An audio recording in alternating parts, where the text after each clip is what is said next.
Hello wonderful entrepreneurs, welcome back to our channel. IPO की दुनिया में जब भी हम स्टॉक मार्केट के बारे में बात करते हैं तो दो एक्सट्रीम कैटेगरी सामने आती हैं, पेनी स्टॉक्स और ब्लू चिप कंपनीज। और आज हम बात करेंगे इन्हीं दो तरह की कंपनीज के बारे में जो स्टॉक मार्केट में अलग अलग जगह बनाती है, पेनी स्टॉक्स और ब्लू चिप कंपनीज। लेकिन यहां इन्वेस्टर की बात नहीं हो रही है, यहां फोकस है बिजनेस के एंगल से, कैसे इन कंपनीज का स्केल, ग्रोथ, मॉडल और रेपुटेशन अलग अलग होता है और इसका क्या इंपैक्ट पड़ता है उनकी मार्केट प्रेजेंस पे। पेनी स्टॉक्स, छोटी कंपनीज बड़ा सपना। पेनी स्टॉक्स वो कंपनीज होती हैं जो स्टॉक मार्केट में यूजुअली $5 या ₹100 से कम प्राइस पर ट्रेड करती हैं।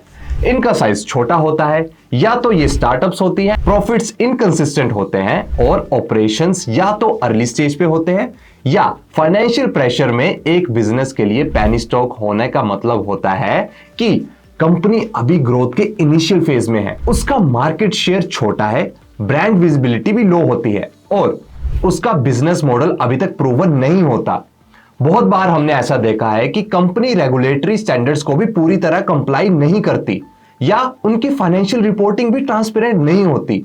लेकिन यहां एक चीज समझना जरूरी है, पेनी स्टॉक का मतलब होता है सक्सेस भी हो सकती है कंपनी और फेलियर भी फेस कर सकती है।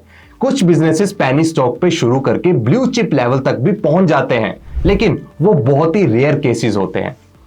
अब बात करते हैं ब्लू चिप कंपनीज की। ब्लू चिप कंपनीज मतलब स्टेबिलिटी, स्केल और सस्टेनेबिलिटी।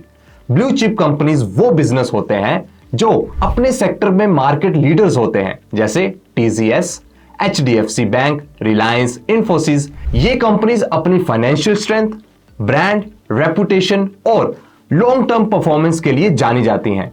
ये कंपनीज मेजर स्टॉक एक्सचेंज पर लिस्ट होती हैं, स्ट्रिक्ट कंप्लायंस फॉलो करती हैं और उनका बिजनेस मॉडल टेस्टेड और स्केलेबल भी होता है। एक बिजनेस के लिए ब्लू चिप कंपनी होने का मतलब है कि उसने अपनी वैल्यू, कस्टमर बेस और ऑपरेशनल एफिशिएंसी एस्टैब्लिश कर ली है। ये कंपनीज ग्लोबल या नेशनल लेवल पर ऑपरेट करती हैं। ये इकोनॉमी के अप्स एंड डाउन्स को हैंडल भी कर लेती हैं। इनका फोकस होता है सस्टेनेबल ग्रोथ और कंसिस्टेंट रिटर्न्स देना।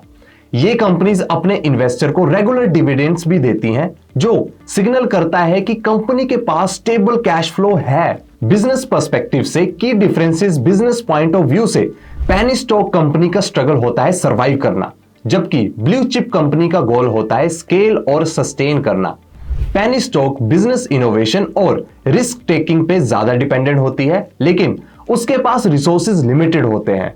वहीं ब्लू चिप कंपनीज के पास एक्सेस होता है कैपिटल, टैलेंट और टेक्नोलॉजी का। अगर आप एक बिजनेस ओनर हैं तो आपका विजन होना चाहिए कि आपकी कंपनी लॉन्ग टर्म में ब्लू चिप बन सके। मार्केट ट्रस्ट बिल्ड करना, कंप्लायंस मेंटेन करना और फाइनेंशियल डिसिप्लिन डेवलप करना ही ब्लू चिप बनने का एकमात्र रास्ता है। इन कंक्लूजन अगर मैं बात करूं तो यहां बॉटम लाइन ये है कि पेनी स्टॉक्स और ब्लू चिप कंपनीज दोनों के अलग अलग अपने चैलेंजेस और अपॉर्चुनिटीज होते हैं। लेकिन बिजनेस के नजरिए से अगर हम देखें तो पेनी स्टॉक होना एक स्टार्टिंग पॉइंट है, एक रॉ फेज है जहां ग्रोथ के लिए प्लानिंग और एग्जीक्यूशन काफी क्रूशियल है, और ब्लू चिप कंपनी बनना एक डेस्टिनेशन है जहां ब्रांड, ट्रस्ट और स्टेबिलिटी सब कुछ मिला होता है। अगर आप किसी बिजनेस को रन कर रहे हैं या ग्रो करना चाहते हैं तो सोचिए, क्या आपकी स्ट्रेटेजी आपको पेनी स्टॉक से ब्लू चिप बनाने में मदद करेगी या नहीं। So guys, in the end मैं यही कहना चाहूंगा कि अगर आप भी एक बिजनेसमैन हैं और अपना business free of cost 20 crore लोगों तक पहुंचाना चाहते हैं तो कॉन्टैक्ट करें India IPO. For more IPO updates follow करें India IPO and don't forget to subscribe our channel.